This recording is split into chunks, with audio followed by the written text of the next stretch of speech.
All right, hello. Good to see everybody. Coming off a really cool night in SJSU Stadium.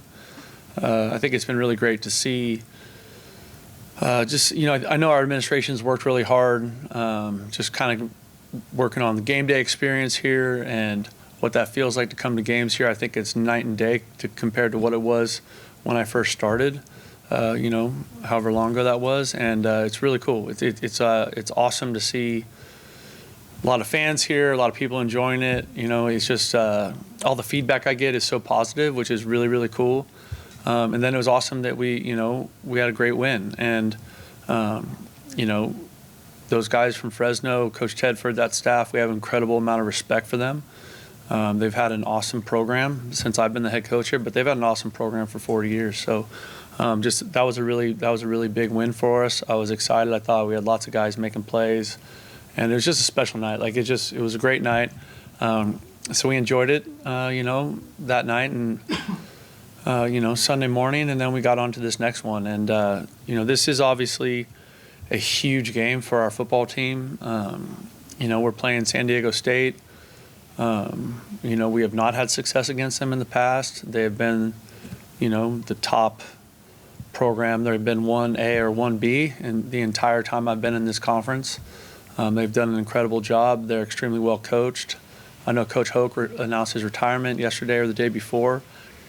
He's someone in this profession that I have real respect for, and he's been a really, really good person to me in my process as a head coach. And so for me, I'm sad he's retiring because he's one of the really good guys in the profession. And so this is just a big game. Every time we play these guys, the game is just, really physical, really hard, just absolute battles with them. And so, that's what we're expecting this weekend. So we are preparing. We've had 2 good days of practice and doing everything we can to give ourselves a chance to play good football Saturday night in SJSU Stadium. And hopefully we'll have another great crowd. I keep talking about that, though. When our fans show up and we have a home field presence, it's just such a different experience. It's just awesome. So I'm hoping that they'll be there to support this team on Saturday night and in what I think will be an excellent football game. Questions for Coach? Hey, Coach. This is, you've been through a bunch of senior days. This Saturday will be senior day. How do you kind of process, and this is you've done it a lot of times, but how do you usually process that on the day of going to senior day? I think it's such an emotional day. It's an emotional day for the guys who actually are realizing it's their last game in SJSU Stadium. It's an emotional day for the coaching staffs and our families that have been these athletes have been such a big part of our lives for the last 5 or in this case 6 years. It's a long time, right? That's 6 years. I mean, nothing lasts that long anymore. And so those relationships are deep and they're special. And so it's an emotional day for everybody, and the guys we're talking about are just really special guys that have been very impactful on the field, off the field, all those things. And so, I think it's always a tough day, and it's always a really neat day, And so, like I mentioned with the crowd coming, and I hope there's just a lot of people here to celebrate the seniors that are playing their last game in SJSU Stadium. And then just going off kind of the guys who are, graduating, Kyrie, Jenkins brothers, Jaime. Yeah. What do you think their legacy will be when it's all said and done here? Well, I think their legacy is still being written, right? We still got a lot of football left to play. And so, maybe you can ask me that question in 2 weeks. Brent, this deep in the season, I'm just curious about calling this game in here. Is it a constant work in progress this late in the season, or just sticking to what's working, or just how much more are we? No, it's a constant work in progress. You're constantly looking for an edge. You're constantly looking for anything that gives you a chance to be better on Saturday. And then the other thing is that you also don't know what you're going to get from your opponent, right? Because they're watching all your film, and so they might present you with something you haven't seen yet, which is always kind of part of the chess game, or the chess match of college football. So it's that's what we spend so much time on film and trying to figure out the best way to defend them or to attack attack their defense. So that's an ongoing thing. I think last Saturday, I think one of the big points of it was that before the half ended with 3 minutes left, you guys get a big stop on Noah Lobolo's sack, forces them to punt.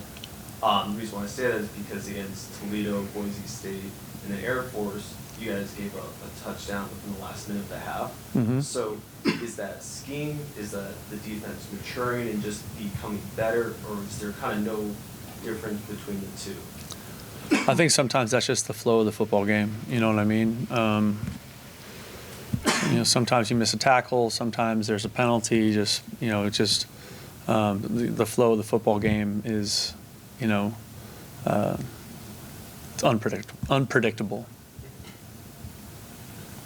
And then obviously Brady Hook announced he would step down. Do you have to anticipate, just a little extra juice coming from San Diego State, knowing that they might want to be playing for their coach's last final 2 games? I would absolutely assume that. They feel they love their coach, and they should, because he's an awesome coach and an awesome human being.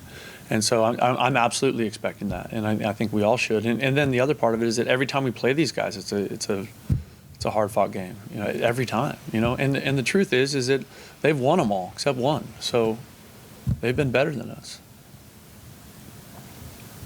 Stemming off the question there, Andy, obviously Brody, even yourself. How, to a regular layman's person, and they're looking at a head coach or any coaching staff, it's almost like the mental abuse you guys have to go through, and the family and everything. How is that? I'm going to say how exactly it's addressed, but that's a concern for your families, obviously. But to regular folks, do they even realize how hard it is, what you guys have to go through, how long your hours are, and how do you guys stay on top? It's a good thing you're not interviewing my wife right now. Yeah, no, it's funny. I think that's just part of the job. You know what I mean? And I think you do this job, or I do this job, because I love the relationships with the players and the involvement in their life, and kind of what that is they're like at this really exciting and crazy time of the college years, right? Like just like how much growth there is during that time. Like that's what I enjoy, right? Like watching a young person improve, watching a young person graduate or get an internship, or those are the things that are really fulfilling to me. And I think all that other stuff is just kind of part of it. And, and it doesn't matter if you're coaching football. If you're in any kind of leadership role, there's people lining up to give you a hard time. And that's just the way it is. You know what I mean? It doesn't matter what you're doing. And so, but the long hours and all that stuff, I think that's just all part of trying to get a team as prepared as you can for a game. And so that just goes with it. Yeah. And then so obviously you guys have done so well in the second half of the season. Any correlation between that and then Colin Carroll and what his strength and conditioning staff has brought to the table? I think Coach Carroll and his staff have been absolutely awesome for us. The buy-in with the players, the relationships with the players, their kind of technical know-how and their expertise, they've been just an invaluable part of this process. And, I think the hope is that you are playing better football in November. I think that's always the hope, and it's a challenge, right? Because you go through the season, you're beat up, all those things, but I think Coach Carroll and his staff are excellent. I'm trying to go back on the seniors. A lot of the ones I talked to this week said, I have family coming from all over the place to come see this game. I guess I'm just curious at this level, how important is it to kind of have families invested, families of players invested into it as much as the players are? Well, I think there's a fine line there, because it's I'm not sure I totally get your question. Invested in how? Just the the overall support, just showing up to games, supporting them over the phone, things like that. No, I'd say that's a huge part of who we are here, because the majority of our team is from California, right? So we have a ton of kids, a ton of young men that are local. And so their parents being able to come to games and being able to watch them. I know that's been one of the conversations surrounding kind of the conference realignment stuff, right? People are like, well, I chose to go to this school, and now all their games are going to be played across the country or whatever, right? Like it's just it's harder for families to get to it. I think that's I think we have an awesome football conference, and then we have an amazing location in San Jose, so that a lot of our players' families can be a part of their process. And so I think that's important, and it's very, very valuable. There's nothing like coming out of the locker room after a game and seeing the people you love. Before the Fresno game, the pregame stuff, I noticed, there was just Christmas and everybody's like, there was no drop balls. Balls are on spot on. And is there a routine, superstition, or is that part of the philosophy of practice and pregame? Everything's like serious, right, from the get-go, and it carried on into the game.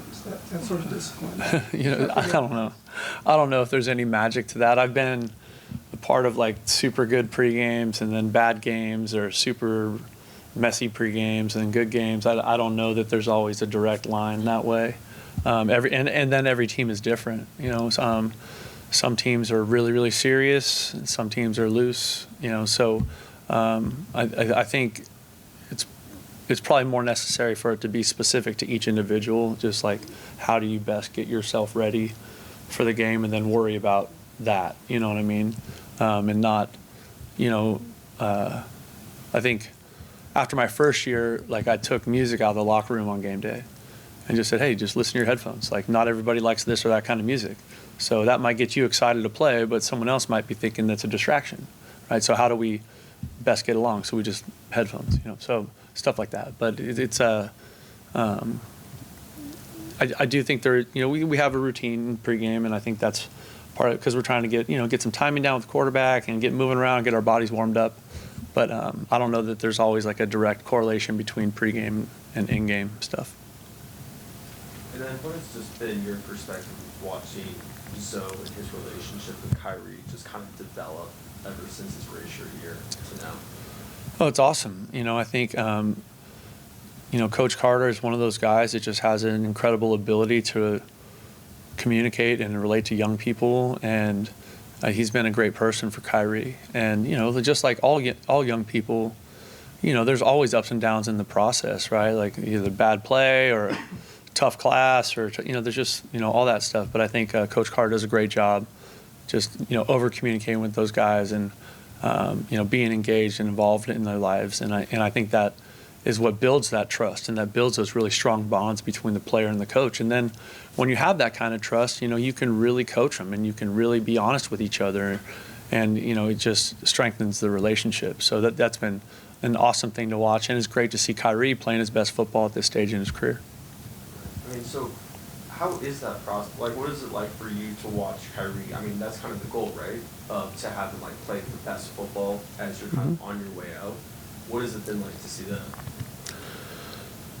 It's been awesome. You know what I mean? It's been awesome. And I think, the truth is, with Kyrie, he's been a good player for a long time here. He's been a consistently good player. But I think it is a great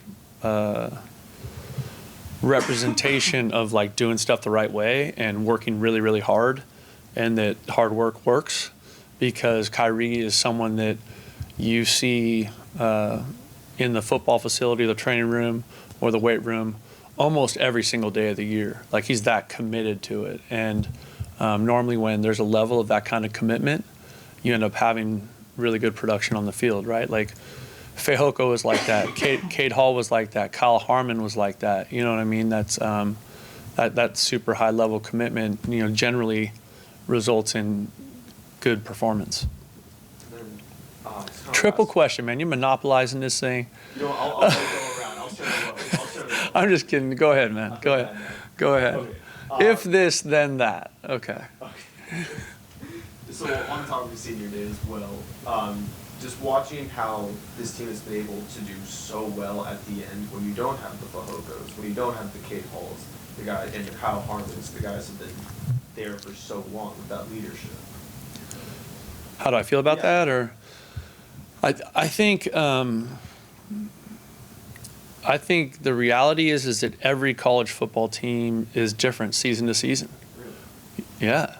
And it might just be one or two pieces that are missing, but that changes the leadership, that changes the practice intensity, that changes the off-season workouts, that changes, you know what I mean? And so it's always a developmental process with that, you know, with some of that. And it's not always predictable, I would say. You know, I mean, yes, we're always trying to be good at football, and we're always trying to win games. And of course we are. Of course we are doing everything we possibly can to do that. But you know, Fehoko is one of the best defensive players in the history of this school. So is Cade Hall. So is Kyle Harmon. You know, Ali'i's 3-time All-Conference player at outside linebacker. I mean, we lost some really good. We had to graduation, but we lost some really good players in that. And so it took some time for some of those guys to learn, right? Like we had to break in some new guys. We had to get some new guys that just got here playing, right? And some of that stuff. And so there's a process of development to getting good at college football. Every high schooler, every junior college player, you know, whatever, those players and their parents all want them to be first team all-world the second they step on campus. But it's normally not like that. You know, everyone's bigger and faster and stronger, and they've been in the program for 3 or 4 years, and right. So like a freshman defensive end is not going to come in and beat out a 4th-year junior Fehoko. Like that's just insane, right? And so that developmental process just takes time. But I'm excited about how that front's coming along, and I think that's really, really great to see. Coach, just from where you guys were at to start the season, and then now having a chance to even be in the Mountain West Championship, I mean, is that a testament to the players buying into the culture? Is that a testament to the coaches? What do you feel is the big focal point on that? I mean, I think that's a multifaceted question. I think that has a huge amount to do with the assistant coaches. I think those guys have done an incredible job continuing to coach and love their players and pour into them and give them everything they could to give them a chance to be successful. And then it's also a tremendous credit to the players, right? Like they have to make that choice to work their tails off every day in practice. They have to make that choice to get in the training room or get in the weight room, you know, just to do those things the right way. And so I think, you know, playing better football right now is a collective effort, and everybody is all in on it. And that's what's really fun to be a part of it, and to see how hard the players are working and how much they care. And for us, we're just worried about San Diego State because we know we've beat them once in 7 years. And if I go back further, I bet the record's, you know, certainly as lopsided.